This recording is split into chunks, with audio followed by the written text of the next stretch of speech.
A Noite dos Discos Voadores, também conhecida como Noite Oficial dos OVNIs, refere-se à noite do dia 19 de maio de 1986, quando foram registrados diversos objetos voadores não identificados no espaço aéreo do Brasil. Os registros ocorreram nos estados de São Paulo, Goiás e Rio de Janeiro e Paraná. E uma vez que tais objetos não foram identificados, o episódio se tornou famoso e um marco na ufologia brasileira. O fato ocorreu no dia 18 de maio de 1986, se prolongando até a madrugada do dia 19. Cerca de 20 OVNIs foram detectados pelos radares do Centro Integrado de Defesa Aérea do Controle de Tráfego Aéreo, ou SINDACTA. Os primeiros relatos de avistamento tiveram início às 18h30, notabilizando-se as observações do Sr. Sérgio Mota da Silva, operador de torre de controle do aeroporto de São José dos Campos, em São Paulo. Ele comunicou à patrulha observar umas luzes estranhas sobre o setor noroeste do aeroporto. Um surgimento de novos OVNIs dinâmicos levou o chefe de Centro de Operações de Defesa Aérea, o Marechal Ney Antunes Cerqueira, a ordenar duas operações de interceptações por caça F-5 Tiger II e o Dassault Mirage 3, uma partindo da base aérea de Santa Cruz, no Rio de Janeiro, e a outra aeronave da base aérea de Anápolis, em Goiás. E todos esses 5 caças foram enviados, 2 F-5 do BASC e 3 Mirage 103 da BAM. O primeiro caça, um F-5 da FAB, decolou às 22h34, pilotado pelo Sr. Kleber Caldas Marinho. Nas comunicações por rádio, a aeronave era referida pelo codinome Jandok.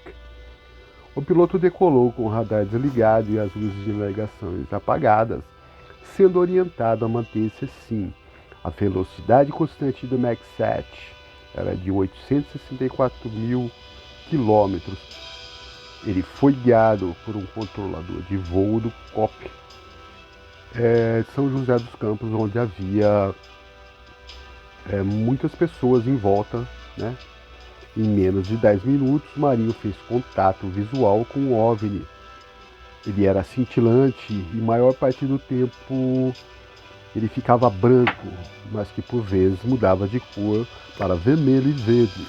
O militar acendeu as luzes de navegação do avião e aumentou a velocidade.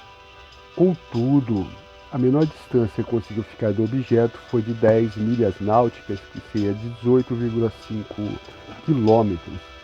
E isso apenas por breves momentos.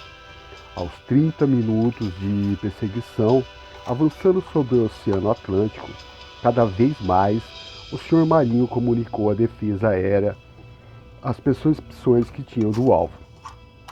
Nas suas palavras, ele disse: "Eu estou informando que aparentemente não se deve ser uma aeronave ou um avião devido à performance dele no que diz respeito à velocidade.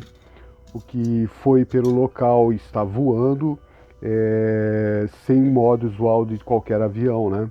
Logo depois, o alvo distanciou-se rapidamente e ficou fora do radar de bordo do F-5.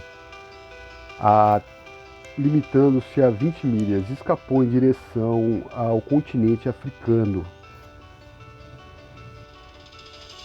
O segundo caça, o Mirage F-103, com o prefixo FAB 4913, de codinome Jaguar, pilotado pelo capitão e aviador Armindo de Souza Viriato de Freitas. Após as devidas transferências de controle, a aeronave foi vetorada para um ponto detectado pelo radar, que transmitia informação ao COM. Essa transferência do piloto era o procedimento adotado em virtude de não estar sendo visualizando nenhum nos equipamentos do radar, né? O piloto, após voar 7 minutos à velocidade subatônica, foi informado da detecção de um plot de 13 milhas náuticas à frente. O radar do avião também acusou o alvo. Virado de Freitas, apagou as luzes de navegação e tentou a aproximação, conseguindo ficar aos 18 minutos do voo apenas uma milha náutica, que seria 1,85 quilômetros do alvo, quando o ponto inexplicavelmente desapareceu da tela do radar. De bordo, orientado, o Sr. Freitas realizou uma varredura de 360 na região e um novo xiste, um novo plot apareceu no radar. Acelerando para 1.115 km, o aviador conseguiu reduzir a distanciamento de 10 milhas, ou seja, 18,52 km por instante, e a separação entre o caça e o OVNI voltou a aumentar, mas logo diminuiu para 5 milhas náuticas. Que aí então o objeto acelerou bruscamente, ampliou segundos e ficou muito longe do avião, né? O capitão ainda repetiu o feito de ficar apenas uma milha náutica, que era 1,85 km, do outro OVNI após acelerar e atingir a velocidade supersônica de Mach 5. Mas o objeto também acelerou e rapidamente desapareceu. Apesar da proximidade obtida, o objeto também desapareceu, e apesar de obtida pelo caçador, né, que era o piloto, nada viu a olho nu perto do voo, que de certo modo foi frustrado. E o piloto perguntou ao controlador e os outros caçadores, né, os outros pilotos, se estavam tendo os mesmos contatos, nas mesmas circunstâncias, o que foi confirmado pelo interlocutor. Afirmativo, senhor, nas mesmas condições com contato, chega até o próximo, e quando a gente está quase chegando nele, o objeto aumenta a distância facilmente. Já o terceiro caça, também um F-5, de prefixo 4849 e codinome Jambok, pilotado pelo capitão e aviador Márcio Brizola Jordão, que nas comunicações por rádio, o controlador de voo identificou como Lince 45, né? O Brizola, o Sr. Jordão, para investigar uma série de plots e xistes registrados no radar com menos de 10 minutos de vitoramento pelo local. Surgiram numerosos tráficos imóveis e a cauda da aeronave, na qual foi comandada com uma curva de 180 pela direita, não sendo obtido, porém, nenhum contato visual com o radar a bordo.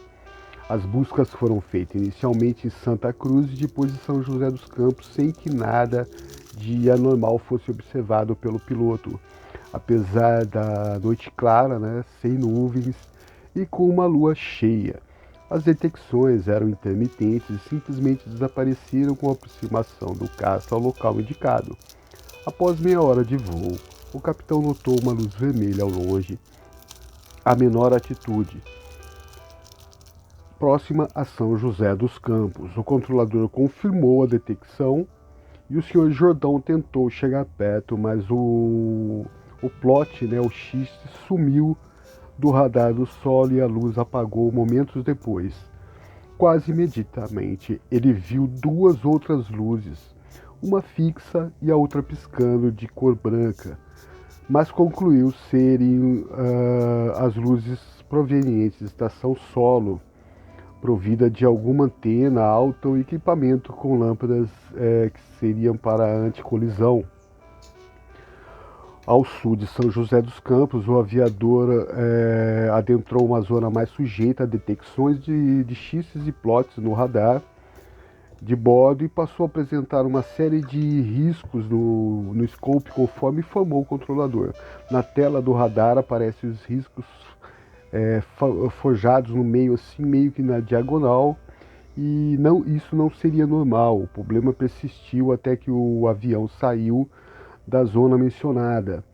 Pouco depois, conforme falou em parte em Santa Cruz, no dia 28 de maio de 1986, O Sr. Jordão avistou uma luz vermelha na linha do horizonte, no sentido do mar.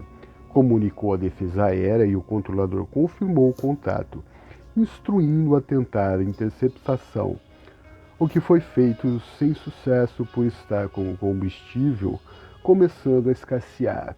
Jordão retornou para Santa Cruz, pousando à 00:05 do dia 20 de maio.